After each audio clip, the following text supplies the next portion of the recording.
It's great to see you all today. Thank you for coming. We have a really great schedule today to talk about what I think is going to be one of the most important topics, especially in the enterprise world in 2026. We've had this really interesting arc of AI infrastructure investment, and also enterprises and businesses and pretty much everybody starting to play around with AI and getting more and more comfortable with it. It's still not working.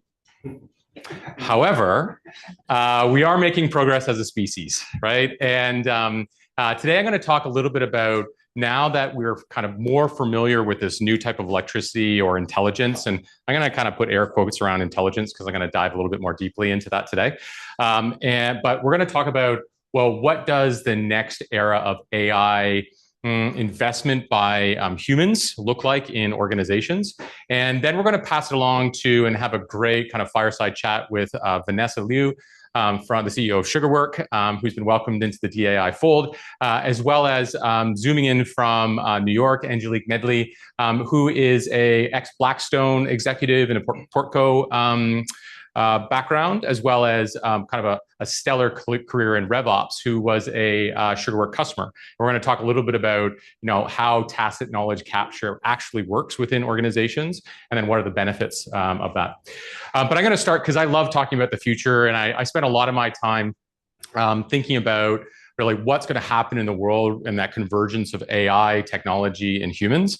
And most recently, especially when we acquired Sugarwork, was really thinking about, well, how do humans and agentic AI start to work together? And most importantly, as this hardware infrastructure investment, and also there are well over 800 million daily active users of ChatGPT. Anthropic is coming very closely. So what's happening as these users are starting to put in their thoughts, their feelings, their processes, their love, all the things into these models?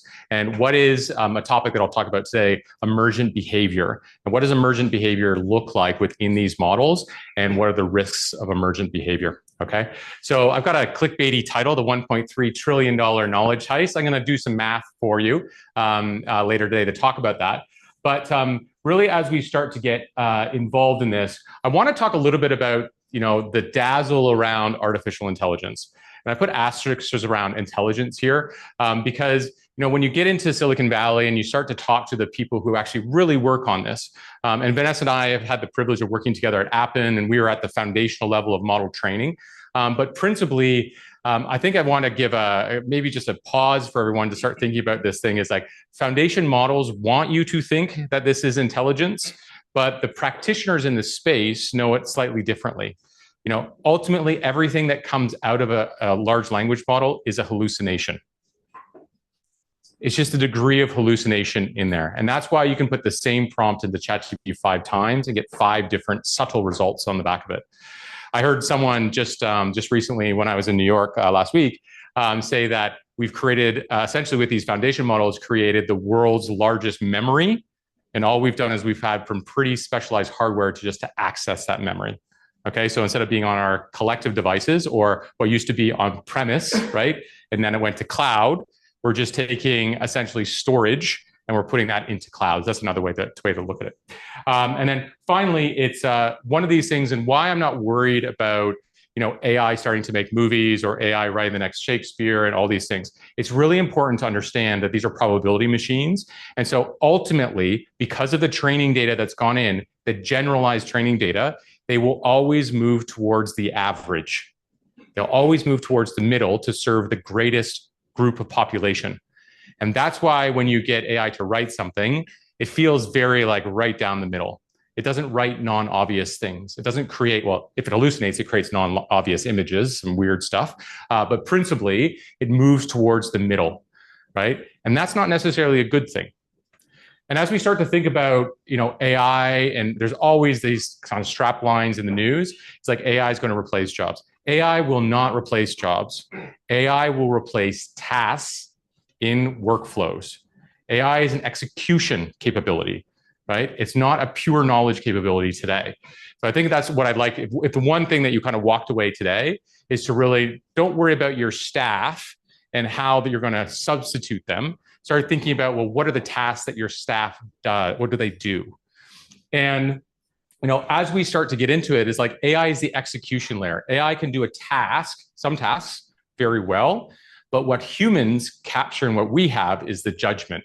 It's the je ne sais quoi, it's the taste, it's the timing, it's the when, it's the experience, it's all those things.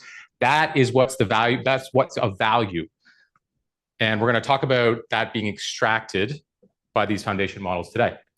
Now, I was asking Vanessa today, for some reason, this word, sovereignty, there it is. It's just, I can't pronounce it in my brain. I don't know what it is, sovereignty. But 2 weeks ago at Davos, the CEO of Microsoft got on the stage. He was talking to the CEO of BlackRock, and he says the number one thing that enterprises are not talking about that need to is enterprise sovereignty. It's enterprise sovereignty. So what is sovereignty? Okay, it's used nationally all the time, and that essentially is our national resiliency. So from an Australian standpoint or from a US standpoint, we have to have our oil reserves, we have to have our data infrastructure, we have to have our security, our defense, and we don't want to rely on foreign governments to be able to do that. In the case that there's somebody who says, I'm going to raise tariffs, right? Someone who's going to say, I'm going to create the 51st state, right? There's my homage to my Canadian roots. And that can really affect the middle powers. Well, what happens as enterprises start to put these models inside their businesses? And if you've been to one of my talks before, I've talked about the token subsidization, and that tokens are deeply subsidized today. So the cost of actually using AI is anywhere between 5 and 10 times more than what we're paying for today. So what happens in the future when, surprise, surprise, OpenAI or Anthropic IPO, which is slotted to happen later this year or early next year, and when you're IPO, guess what you have to do? You have to move towards profitability. So what happens when they raise prices? So what happens to your business, and how resilient will your business be from a sovereign perspective when it comes to enterprise? So this is the next big wave that's going to start coming through. Now, I'm going to dive a little bit deeper into what this is, and I call it like the dazzle and the trick. Sam Altman, Dario, all those people powered by the venture capital noise machine sitting in the back are making celebrities of foundation models. If you believe what I said before in terms of they are pure probability machines, and there are published papers by OpenAI that says that, ChatGPT, I think it was 4.2 or 4.5, is sycophantic.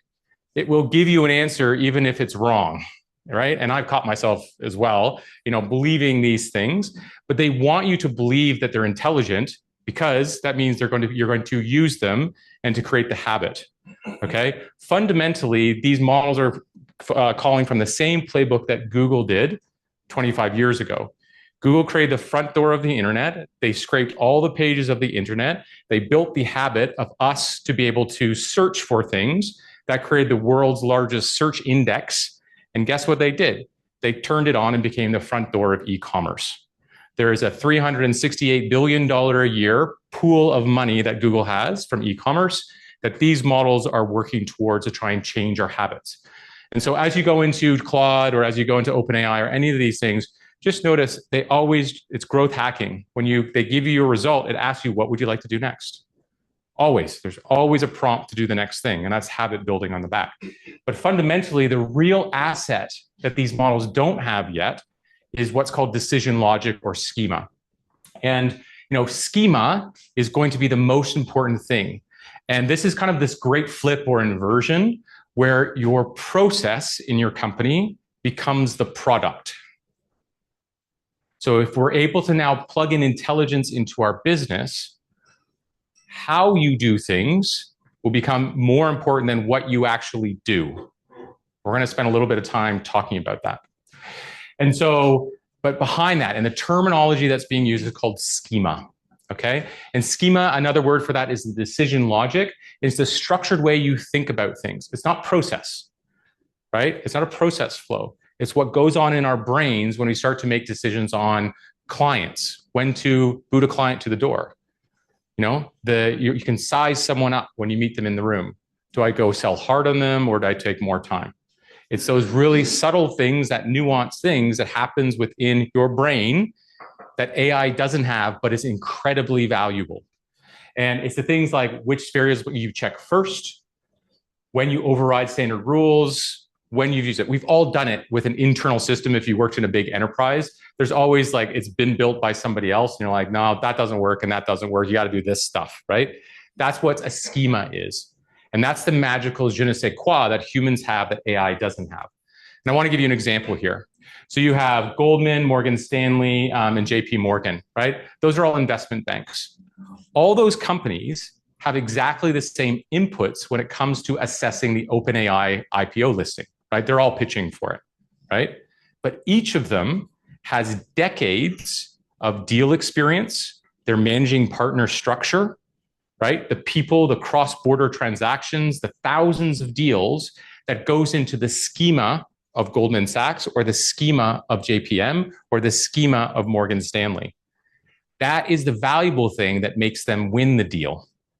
McKinsey is another good example, right? I've been taught that every McKinsey person is taught how to do MBTI, and they size someone up to know which way that goes in.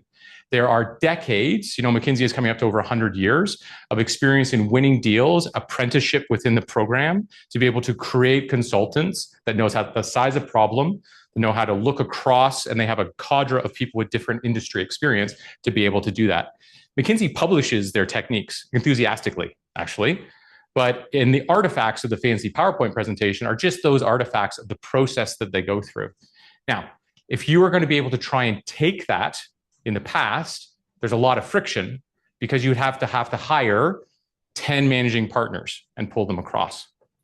But guess what's happening with artificial intelligence?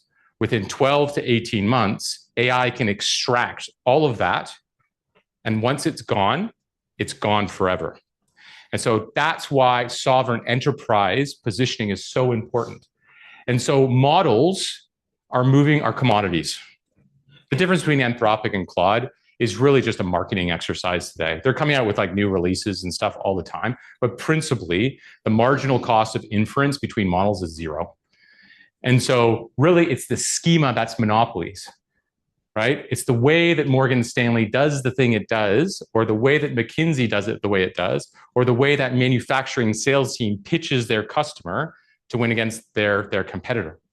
And enterprise schema is these things like, it's hard to describe because it's non-obvious, right? It's the things that are in the air. It's the how you do things, but it's very hard won and invested in.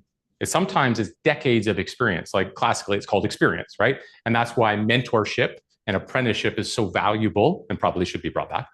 And it's institutionally specific. And you can see here, it's like highly valuable. It's what clients actually pay for. They get the output, but they're paying for the schema of your business, which is a combination of people and technology and process and timing and a whole bunch of other things that come together. As I mentioned before, these models, you have to think of them as electricity. No one cares in this room whether or not they buy from Origin. The electrons from Origin Energy are better than Oz Energy, right? You might care if they're green or blue or black, right? But fundamentally, an electron is an electron. And that's what these artificial intelligence or these foundation models are moving to. But fundamentally, and we're going to talk a little bit about how it happens, is like as your employees are using Claude and Anthropic and all the other models, as you start prompting and as you start editing and as you start pausing and as you start sharing, all these things are being extracted out by the foundation models. That is the schema of your business. Now, I know in the terms of service of the API, terms of service of OpenAI, you could turn it into private mode, right? And so they're not sharing your prompts. But I promise you, the processes in between the prompts, that is intelligence, and that creates what is called emergent behavior. So if I give you an example, if you're building a house, right? You have builders at the house, you have electricians, you have chippies, you have all those people. And remember, you're talking to a supercomputer. So you're going to go stand up and you could talk to the Sparky and you could talk to the builder and the person laying the foundation of the house. Now, that's not allowed with these models, but you could learn from it. But now imagine you're stepping away 50 meters and you're observing all these people moving around in a particular order, but you're observing 10,000 homes being built. That's what's called emergent behavior. You just start to see the patterns that come out or the schema of building a house. And so this is what's happening with these models. And 100% of enterprises are using AI and less than 1% are actually capturing their schema. And even if you have good security and compliance controls, what I talked about, emergent behavior, that is happening. And likely your employees are going home onto their private, public ChatGPTs, the free version, and they're putting it in. So there's leakage. It does not matter. There's leakage happening in your organization. And the extraction is well underway. The extraction started in November of 2022. Every time you see which response do you like better, that is schema extraction. Every time you are actually going, maybe I'll move this prompt to this prompt. Would you like to share your prompt thread with another person in your organization? That is schema extraction happening. So, and I want to tell a story about an investment bank. It was last week. This was the head of an investment bank that we were speaking to. They were in there. They are completing their buy phase of AI technology and moving into their build phase of AI technology. And this particular individual was really proud. They say, I was putting together a deal team for a term sheet pitch for a prospective customer. And it's really amazing. I go into Claude. I said, this person has been working for the bank for 17 years or something, a long-term employee, has moved through the ranks, one of those like super impressive people who know everything, right? And she's gone in and she said, I use Claude, I go into our data lake, I pull the CVs from the deal team. In this particular deal, APAC experience was more important than American experience. And I slot them in a particular order. And what used to take me 2 days to produce this term sheet kind of deal team pack, it only takes me 15 minutes. Now, she's traded 15 minutes of productivity for 20 years of schema experience in that particular example. What I just described in her thought process, that hidden value, that's being extracted out into Claude. And so this is something that's really hard because you can't really wrap your arms around it because humans are pretty bad at understanding what this is. And why it's 1.3 trillion. I was joking with Vanessa before. I put all these words to sound like I know what I'm talking about, but I'm going to take the math. You got to trust me with the math. Is I took the top 2,000 global enterprises. They have roughly 25,000 employees. I said that each employee has roughly $300,000 worth of hidden knowledge or schema value in their organization. I then kind of cut off a whole bunch of stuff that's like not valuable from a schema perspective. It's like doing bank reconciliations. That's not a significant advantage for most organizations. And essentially, I kind of pulled it down into what's called AI mediated work, and then going into what is the external foundation model work that they can do. But as you kind of pull down, that kind of leads to about $1.3 trillion per year in schema value from those top 2,000 enterprises. So doing the math, that's $900 million a year of schema IP value that is being extracted by these foundation models today. So it's a very big amount of IP value. And remember, once your schema is gone, your business has been hollowed out. If that particular investment bank, if the way that they do things goes into the models, then what is their advantage anymore, right? That's the risk. That's why sovereign enterprise or national sovereign AI is very important. And this schema leakage is worse than data leakage, right? Because schemas are non-replaceable. Once you actually extract the schema, it's gone. Your secret sauce is gone from your organization. So it's very, very important to start thinking about how your employees are interacting with these models. So going back to what I said before, how you do things is going to become more important than what you do.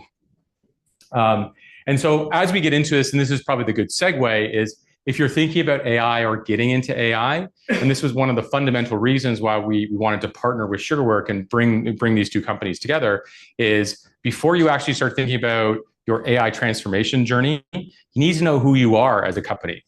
How do you do things? What is our je ne sais quoi? And so that is your schema.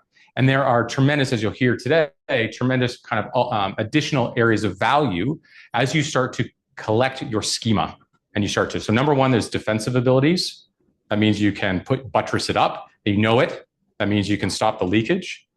Number two, it will help you find where to put AI. And as we'll hear today, one of the many great outputs of Sugarwork is essentially a process map for that hidden knowledge. And those are tasks. And then you can choose the tasks that you think can move into AI, because AI is an execution engine.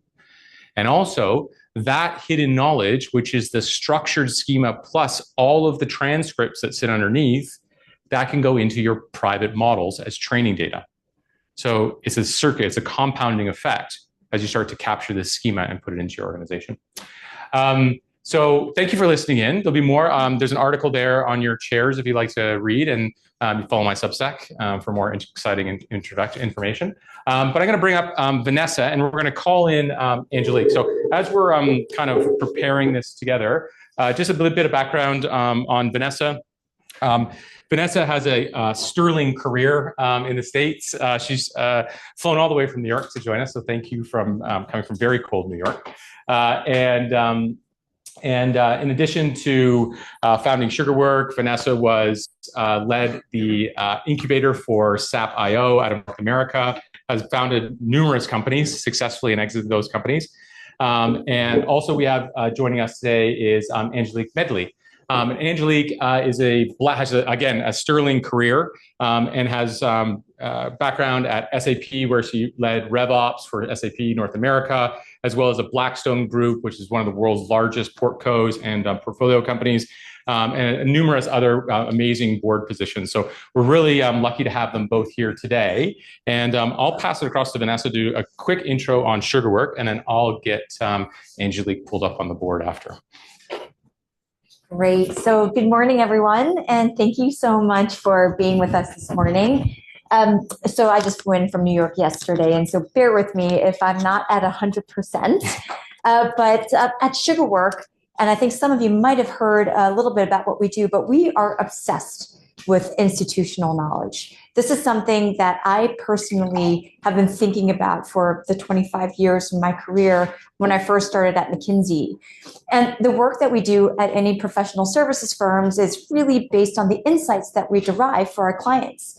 And I remember at the end of every project, we would synthesize that information so the next team, the next clients can benefit from it. And that type of institutional knowledge harvesting is a hallmark of professional services firms. But for most companies that we worked with, like our clients, they didn't have something like that. I remember one project where we were tasked with finding very innovative ideas for the company to do.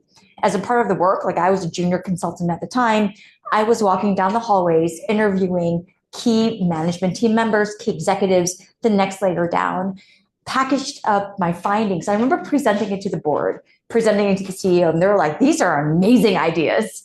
And I just thought, you just paid us so that I could just go around and walk the hallways to interview your people and tell you what you actually already know, but you just don't know you know that. So that notion of institutional knowledge, how valuable it is and how it makes a company distinctive is what we are obsessed with. And I know that all of you have heard so much about how the deployments are not necessarily working in enterprise. One of the reasons why is that most AI deployments don't have this business context. And so thinking about just what David was talking about, how do you work in a company? How do things actually get done? Who do you go to? How do you make that judgment call? Just like you have to onboard a person when you are hiring them into a company, even though they're total rock stars, if you don't give them the right business context, they won't necessarily be successful. So that's what you have to do with AI. Now, in terms of the business context that companies think of, we think about the data in three parts. There is systems data, like what you have in your ERPs or your CRMs, which a lot of companies are spending a lot of time with. If you think about what Salesforce is selling or what ServiceNow is selling, they're like, hey, we have all of this data in our systems that you use, and we can use that to train your AI models. Now, that's not telling you the why. Documents, so things like what is in your Word document, in your share drive, your Slack, your email. There are companies like enterprise search engines like Glean, who are also saying like, hey, we can gather all of this knowledge for you. And also now all these companies are saying, we just have all of that data for you. That should be enough. But the fact is, there's all of this undocumented tacit expertise that is not captured in systems, that's not captured in documents or an email, that is not being captured. And that's what we do at Sugarwork. We are at scale trying to help companies gather this information. But as DCB was saying, companies are only now waking up to the fact that this is important. Because for decades. Like it's okay when somebody walks out the door. It's painful when somebody extremely experienced, who's a subject matter expert, walks out the door and you're like, wait a second, Laura was the person who knew X, Y, and Z. All of these people it's going to take us maybe 6 months to get back on track. If you multiply that at scale, though, and you think about what's happening on the AI side, this is the reason why a lot of the models are not working, because it takes a lot of work to do that. And really what a lot of companies have been doing is using consulting firms to basically say, like, could you get this tacit knowledge for us? Could you conduct these interviews? A very manual process. Now, if you think about the types of knowledge that is there and what happens when you don't capture this knowledge, if you don't know how processes are truly run, or if you have these experts who are walking out the door, or if you have all these fragmented data silos, you essentially don't really have control over your sovereignty, if you think about it. And so what we have been doing is helping companies get immediate ROI by understanding what is going on. So if you think about Sugarwork, we're really the foundation for helping companies get this AI-ready enterprise knowledge. And the way that we do it is we have a platform that captures all of this information where companies could put tens, dozens, hundreds of people onto our platform. We give them a very, very structured way of digesting and spitting out that information by extracting it. So in a matter of 3 hours, like 3 1-hour sessions with subject matter experts, if you do that across the board, you can create these process maps and understand what is going on. We've been doing basically all of this work over the last couple of years with different customers. And that's why I'm so excited to have Anjali zooming in from New York today to talk about some of the work that we did with the companies that she oversaw during her time as head of commercial growth at Blackstone. And so we'll dive into that. Okay. Let's just get into.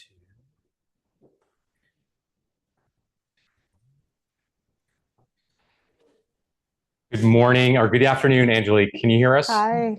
Good morning. Yes, I can. Can you hear me? Okay, just give us 1 second. Let's see if we can get this.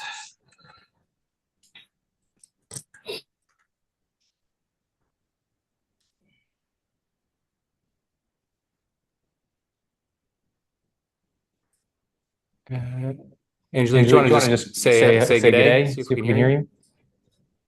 Hi, good morning.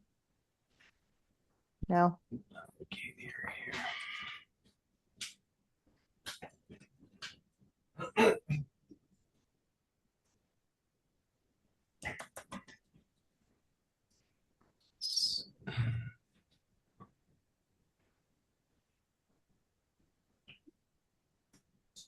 Sorry, Anjali, we're just solving the volume on our side. Okay. Okay.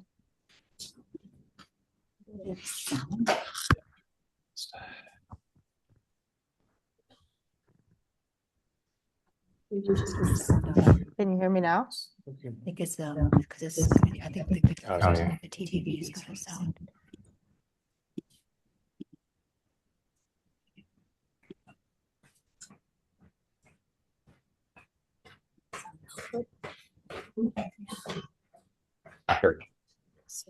Okay, we should hear you now, Anjali. Good morning. Yes.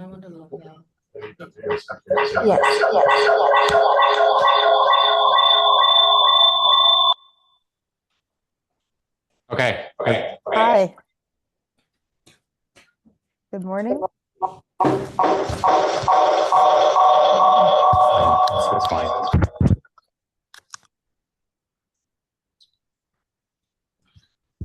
Okay, Anjali, we can hear you all right. My mic. Can you hear me?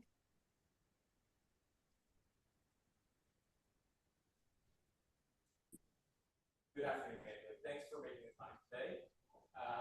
And from a frosty New York, you'll be jealous that it's 95 degrees here today. And thank you for joining us today. So Anjali, just so you know, you're on the big board, what you saw before with the team. And thank you for coming. So I think just to kick us off,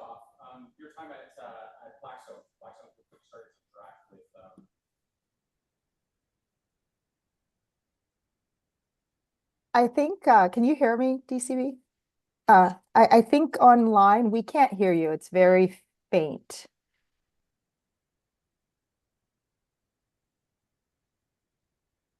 I'm not logged in twice. Okay, how about now? Is that much clearer? Yes. Okay, cool. Yeah, before we get into kind of the details of Sugarwork, like what problem were you actually trying to solve like when you first started to engage at Blackstone? Yeah. So at Blackstone, I was head of commercial growth across all of their funds. So essentially, that was sales and marketing or growth strategies. And it could be a real estate company, a consumer product company, infrastructure. And really, there were two things that we were focused on, or myself and my team. One, time to value or speed to value. So ensuring that whatever a portfolio company was working on, that it was the right set of things to quickly result in either delivering the valuations that were in the original base case or exceeding those valuations. And so the two companies that I used Sugarwork on, one was a global tech intelligence and market research firm. They were operating in over 30 countries, over 2,500 employees. The other was a high growth prestige skincare brand that was doing both direct to consumer, but also wholesalers. So in major retailers, think Sephora, Nordstrom's, with over $600 million in valuation between the both of them. And so the first company, the market research and intelligence company, had just completed, after almost 18 months and millions of dollars, what I would call an incomplete go-to-market transformation. And so I had stepped in to assist them because, just for context, this was a company that was growing at 2%, had not hit a forecast in the last 2 years or any of their long-range plans. And their EBITDA was declining quarter after quarter. And so when I stepped into as fractional CRO, the first thing is I inherited a spreadsheet with 150 tasks within it, over 40 different people that all said this was mission critical. And if you think about what was in this, this was everything from lead to invoice, right? And this was the team that managed all of that. And so, obviously I thought there has to be redundancy. We're not resource efficient. There's also risk in there because many of the people had been with this company for 20 plus years. But when I asked my team, okay, I can read the spreadsheet, but what do these people do? And where can we actually automate? They told me they couldn't do anything. Whatever solution we would have would take several years to solve, and I would break something. And so in my mind, I realized that obviously can't be true. And I needed to understand what these people actually do, map the real processes, and understand if there were genuine dependencies versus, perceived dependency. Genuine redundancy.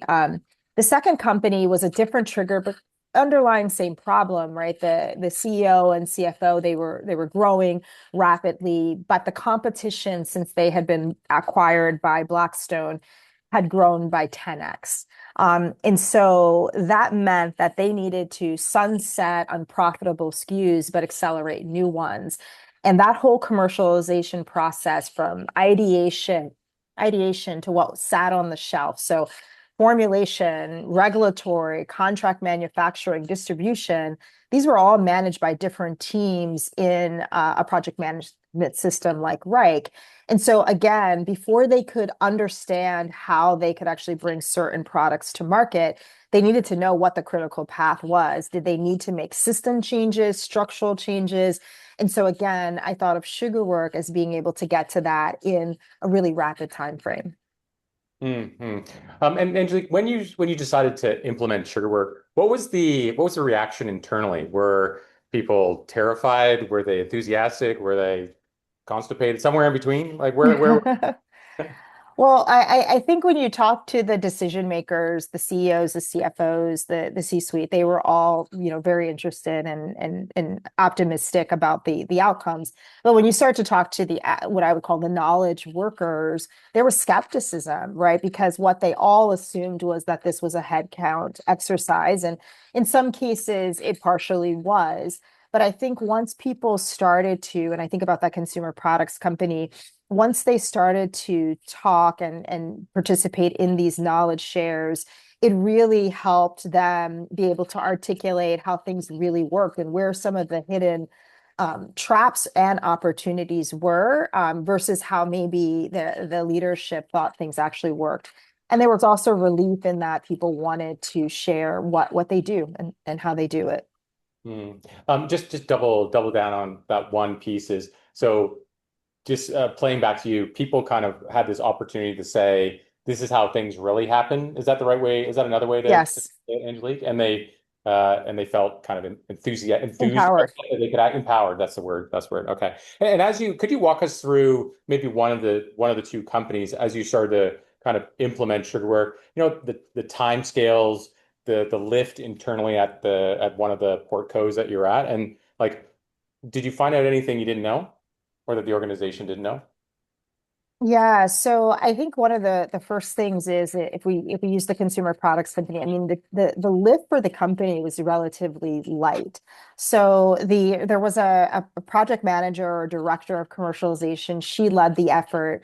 And one of the great things about Sugarworks is they come with conversation guides or to help guide you through those knowledge shares. So it is not just jumping on a call and being interviewed, and I, as the interviewee, am guessing on what I should ask, right? They have built, their library or knowledge library based on what they're trying to abstract and the objectives. So we were able to hand over to this project manager and director the conversation guide. She could tweak it for certain things, but that was a relatively low lift. So let's say within a week or two, she was able to have scheduled all the knowledge shares. And then less than 4 weeks, they were able to have completed all of those knowledge shares. And what was so interesting as we started to go through the process mapping is it really showed that the dependencies between teams that no one had a single view of.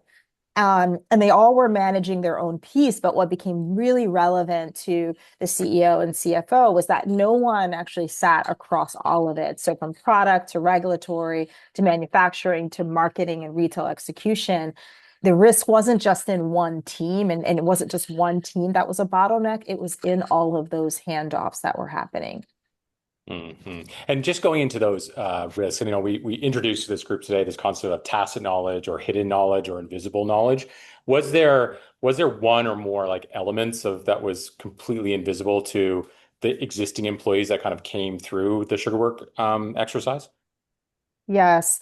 I think there's some that are obvious, and as I think leaders, we inherently know it, but it's always good to put a name with this risk, which is single points of failure, right? One person, one man key risk, right? Is this one person is the only one who knows this process.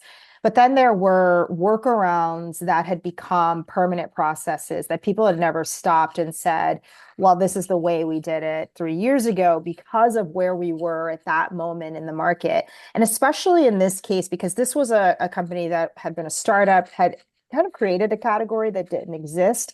And so they had held on to a lot of the early processes, but now the competitive landscape had changed so much. So they were no longer the only one in town.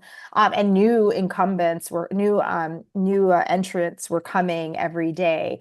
Then the accountability in these handoff gaps. And that's something that's harder for companies to understand. How do you incentivize, motivate, and drive accountability in things that are cross department? So most roles, we know what our one job is, but when it requires managing across different teams and that handoff, how do you incentivize, or how do you ensure that I take that just as seriously as like what is my one job? And then effort was spent on things that no longer mattered anymore. And based on the market changing, where the company was at that inflection point, these were things that came visible.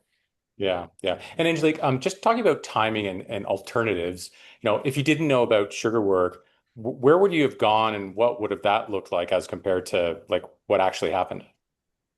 What's interesting is in each of those cases, we had consultants that were at the same door at the same time knocking on my door. So just by virtue of being at Blackstone, you literally have every consultancy calling you every day. So they were always pitching, and I'm a very transparent person, so I would always say like, okay, this is the portfolio company I'm working with, and here's what I'm working on. And so just at that same time, I had McKinsey that was essentially saying to me, I can come in and solve this problem for this consumer products company. Or I had PwC or BCG. So, and then you had the myriads of um, boutique consultancy. So it would either have been we went down that path, which there was nothing less than $1 million ticket price and several weeks to months of doing this, or it would have meant that myself and my team would have had to sit and do all of the interviews manually and then try to build it on our own. And as you've had tremendous experience kind of working in port code experience across other areas, and you advise boards and things like that. Now that you're aware, and I would argue like leading at the frontier, this like tacit knowledge or schema capture process, like when you look across businesses, like whether you're at a board, you're on your boards or whether or not at the port codes, is like, are there patterns that you see that businesses either are there moments in time where businesses could say, well, this is a time to start capturing that hidden knowledge, or are there risks that they don't even know that they have that you start looking into? I think that right now, based on what I can see across, it doesn't matter what industry, the competitive landscape and the ability to differentiate yourself is getting harder, right? And the speed and pace in which things are moving. And you have, the proliferation of new technology coming into your environment. You have your legacy technology. And you also have teams that are not they're not sticking around in roles as long as people used to. And so when I think when I think about it, why tacit knowledge is so important in capturing it now is it's not just about automation and AI, which is extremely important, right? And will be a key differentiator, those who don't kind of jump on that and understand what it means for them. But there's also the risk management of if you are doing things a certain way, at least understanding why you are doing it and what is the trade-offs that you're making. It's the resource efficiency, right? Because if you can redirect your team to things that are more growth oriented versus things that no longer serve kind of the end goal. And then there's just process automation. And I think what we're in such an interesting inflection point as we've talked to many customers is that, before you implement systems, before you go down this path of optimizing processes, you need to truly understand everything that people really do. And as you're thinking about making that shift, to me, you want to do that as quickly as possible. These can't be year-long engagements that you're doing this. And this is why I think Sugarwork really creates a tremendous value and solves a need by the speed in which they can come in and understand this within your team.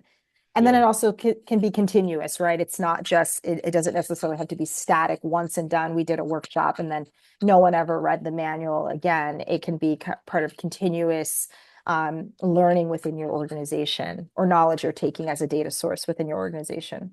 Okay. Now, and if we run through the hypothetical, Angelique, and I don't know if this will give you delight or PTSD, but if you went back to Blackstone Group and you're sitting at the Blackstone board and they said, you're our best person, you're going to go in as CEO of this new acquired company, what would be the first place you'd start to look for tacit knowledge? Like where does your experience tell you if you went into any company where to start collecting? I think you want to first start with two things is the people that are closest to your customers. So your revenue organizations, both on the customer support side to the people who are selling to your customers. And then to me, what your product you make. And that doesn't matter if it's a physical good or not.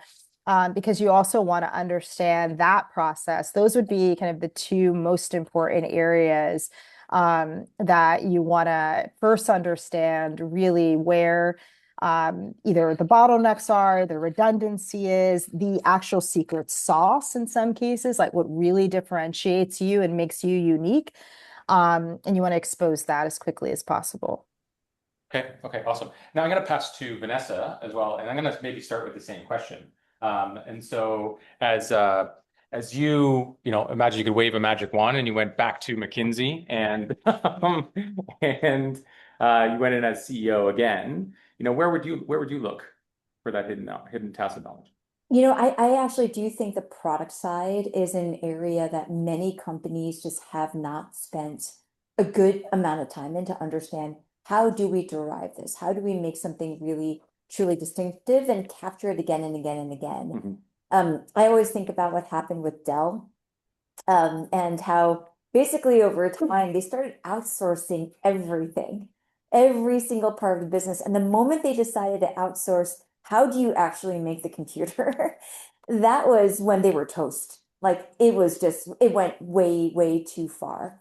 And if you think about where robotic process automation has been over the last like decade and a half, they are touching basically the ancillary sides of a business, like the back office sides, but the core part of a business, when it comes to the product development side, that really hasn't been touched. And so people don't really know what it means to think about how to make that better. It's like a black box. So that's definitely an area I would start. And I do agree with Anjali too that anything customer facing, and I think many of us have been in situations before where when it's down to relationships and it's not about what's in the CRM, not the, you just had this last meeting with them last week, you're supposed to follow up with these 3 points. It's the, hey, did you know that this is top of mind for them?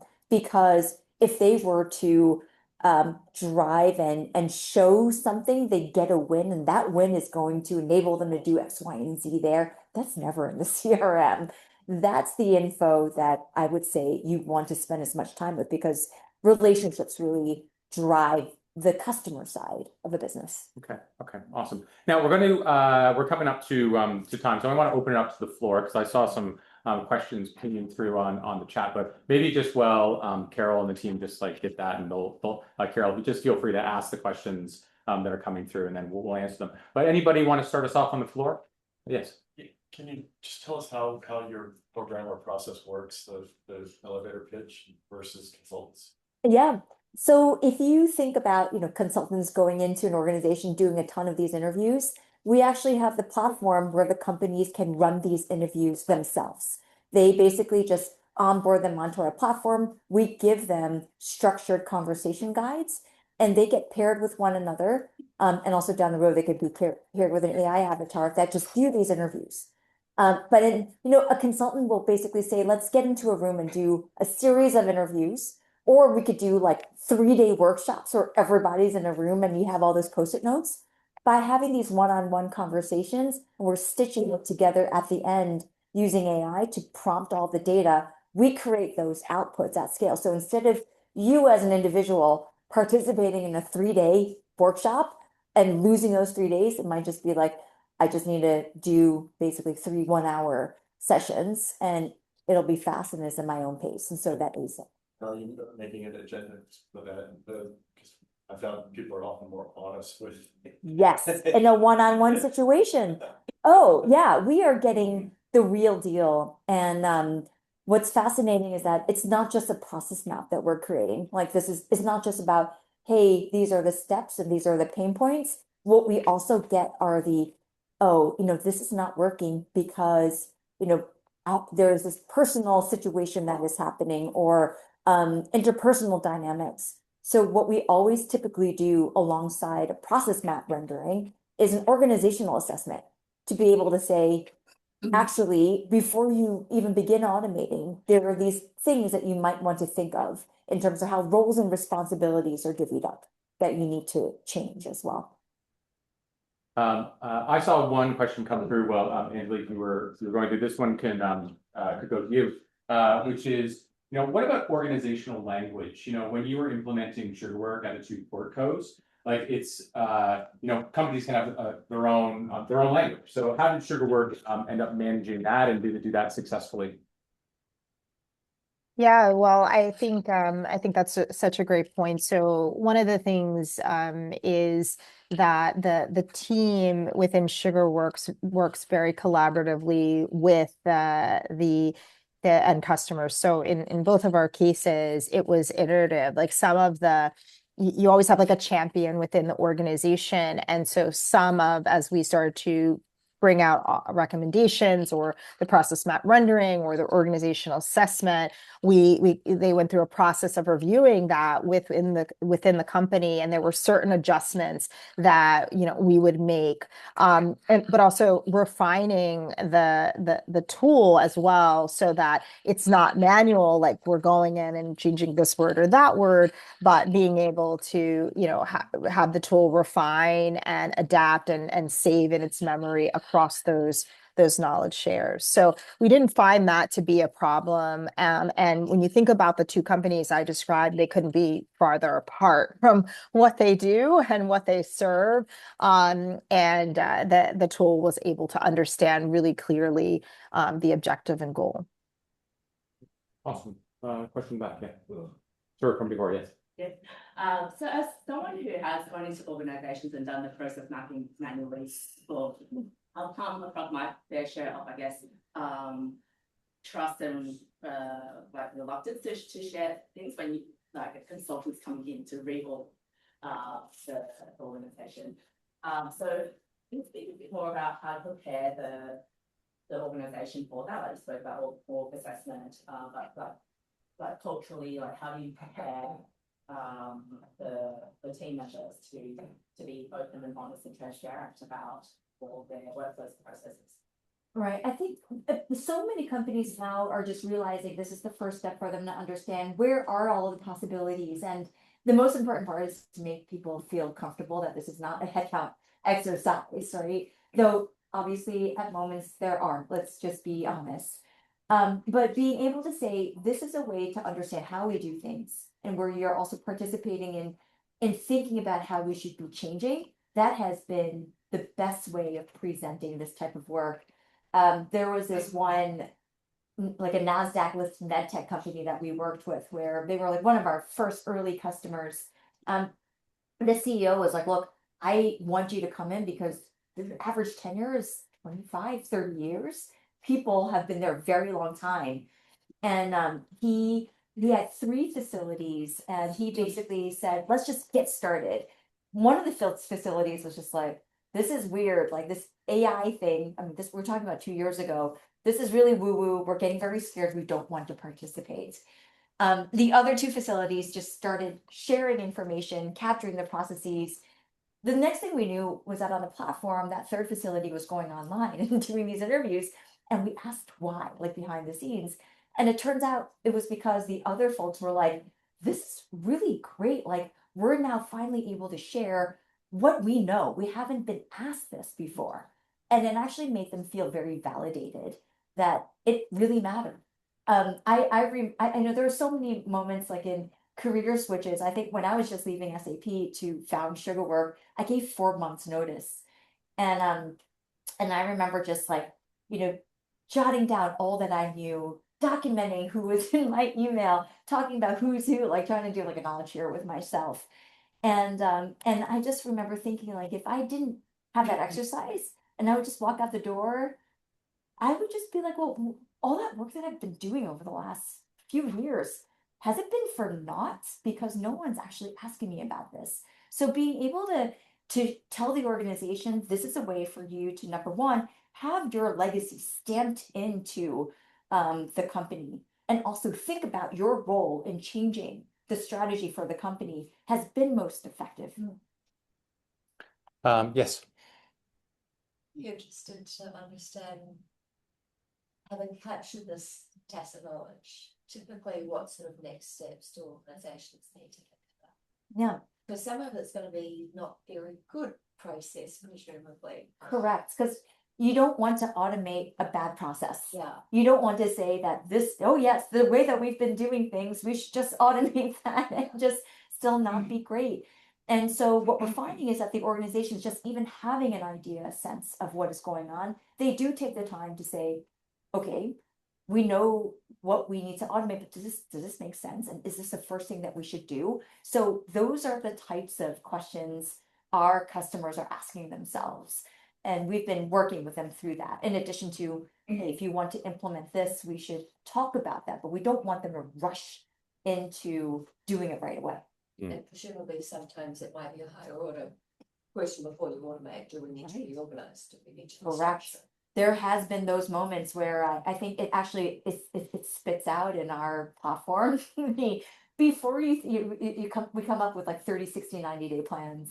And maybe at like the 90-day mark, you're like, this is where you start automating. But at the 30 and 60-day plan is more like, you need to think about buttressing this team. You need to make some changes. You need to change actually the responsibilities of people before you can even decide to do that. And I think like nowadays, what's been so incredible is that the reasoning behind the platform is getting so good, it's actually surfacing that.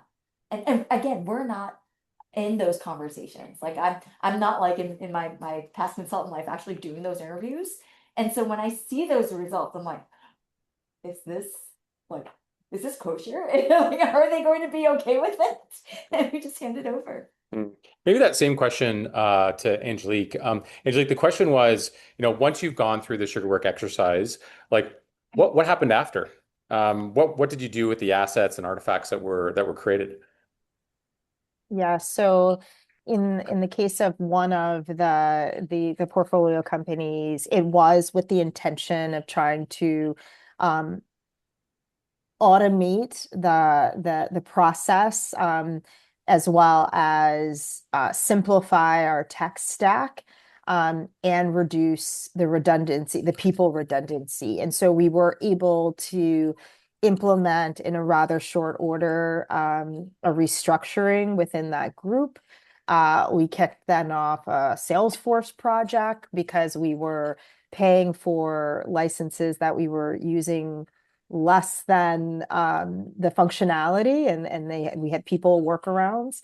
And then in the case of the consumer products company and the commercialization, they restructured their team. So they did not let anyone go and roles were not eliminated. But the way they restructured their team, it also helped them implement or go into implementing a PLM as well system. So they did that before they were able to take this analysis and know what they needed in terms of requirements for a PLM. And so they kind of were able to jumpstart that project. They had just finished a NetSuite implementation, so they also understood where they needed for phase 2 of the NetSuite implementation to make other changes and decisions within the organization. Okay. Now I'm going to start with actually a share, and then I'll go into a question, which was we actually partnered with Sugarwork in August of last year, and then we got Sugarworked here at Decidr, and I think that's the verb. Is that the verb? Okay. And so we went through. We have, as you would expect with Decidr, we have a heavy investment in innovation and R&D, and we have an R&D pipeline that comes into our operations. And so we actually went into our innovations department to get your work to try and understand what is a very analogous area to begin with, right? It's an ideas pool. And we had what I think is a tremendous result coming off the back of it. As a co-CEO of the group, there was nothing that I inherently didn't know, but what I found was it articulated what I kind of intuitively knew very, very crisply. And, out of the back of it, and this is kind of going into my question to both Angelique and Vanessa, which was, we actually were able to link in some of our engineering outputs, our t-shirt sizing and our salaries. So we were able to quantify that we were leaving about $1 million on the table in terms of some of the true processes that were happening in our organization. And I shared that with Duncan, who's our COO and our managing director here in Australia, and he was able to start to enable those and start to correct those things immediately. So there's a real quantitative kind of baseline that we started with coming out of Sugarwork. So maybe the question is, and Angelique, maybe you can start off, which is, in your experiences with Sugarwork, and as you start to think about it before, where does this quantitative kind of intersection come with some of what was a quantitative exercise that started out with in Sugarwork? Yeah, no, I think it's super important because if you think about the the one example I gave around the data research company and 40 people, we probably had a run rate of maybe $3 million. We had just spent $3 to $4 million on consultants for the last 18 months. Within that run rate, we had maybe $1 million of tech spend. And not hitting our revenue targets, not hitting our EBITDA targets. You can imagine that this was a finance exercise first and foremost, right? In trying to understand, how do we improve this business and how do we make it make financial sense and make decisions that create the return that we're looking for. And so I think that's really the power of Sugarwork. It's not just capturing this tacit knowledge, but being able to apply that to a financial framework that then helps, guide your decisions to your point. And puts it in a very clear way so you can really make a decision informed with the most information. And Vanessa, that sales team one, I always find that fascinating. Yeah, so we did this one exercise for this one group that had us map the processes of 4 different sales teams. And what became very clear was, they knew that one of them was a stellar performer, but 2 were mediocre and 1 was decent. And what came out of it was that they had the slightly different processes created those results. Actually, in one of them, they were extremely proactive in trying to automate things as much as they could themselves. They were just very proactive in doing that. And the other ones were just more order takers. And so being able to see that and have that translated into the results gave the management team a very clear idea in terms of how slight tweaks, slight decisions, how you lead can really manifest itself into dramatically different results, even in the same company. Okay, I think we have one question from the board. We'll go to Carol and then we'll finish off with you. Yeah, Carol. How does Sugarwork deal with home resort ambiguity? We covered that. We covered that one earlier. That's okay. Yes. Yeah, if you look from a business architecture perspective, an organization, and when you are reframing an organization, you're looking at strategic capabilities, support capabilities, supporting capabilities. And some of the processes go across all the 3 levels. Right. Did you use any process mining tools like Scenario, SAP Scenario, or Jules, or Celonis? And because I work SAP background for the last 30 years, and I know SAP has been marketing too. Yeah. And did you find them useful, or have you used them, or do you find them useful, or were they challenging your work at Sugar?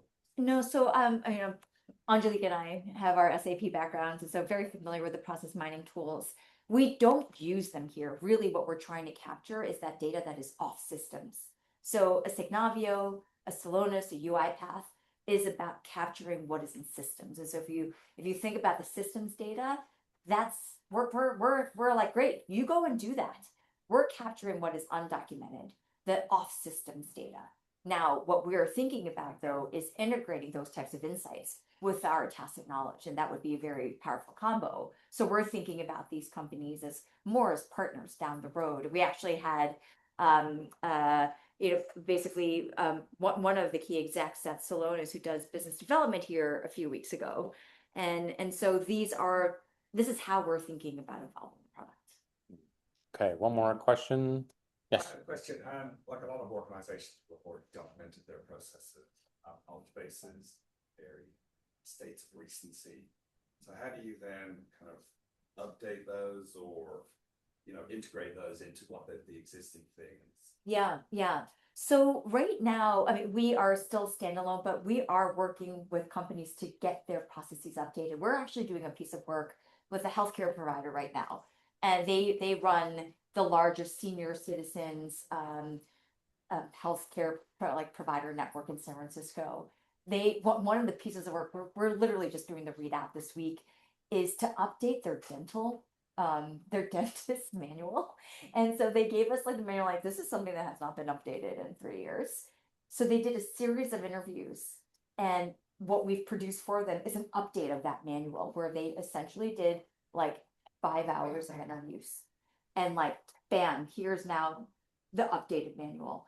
And this is now something that we're incorporating, and we want over time we want to be able to integrate that into their content management system, so it's automatically there. So if you're just saying I just want to update this, here are the conversations I need to have, and then quickly you'll be able to update that. Okay. We're at time today. So firstly, Angelique and Vanessa, thank you for making the time today. It's really great to hear from you. I'm sure there's lots more questions. And to everyone in the audience and online, thank you very much for coming in. We appreciate you spending the time today to learn and to listen in. So to leave you, tacit knowledge. Last year, vibe coding was the phrase of the year. This year, tacit knowledge is the word or phrase of 2026. And watch out for your sovereign borders in your enterprise, because schema is the most important thing to use this remarkable technology. And once it's gone, it's gone. So really think on that as you're starting to play around with Claude or OpenAI GPT-5. Just squint your eyes a little bit and go, wait a second, what is happening here? But thank you all. And we're open up. We're going to enjoy the rest of the pastries and the coffee and stuff like that. And we'll be around for questions. And thanks, Angelique. Really appreciate it. Thank you. Bye.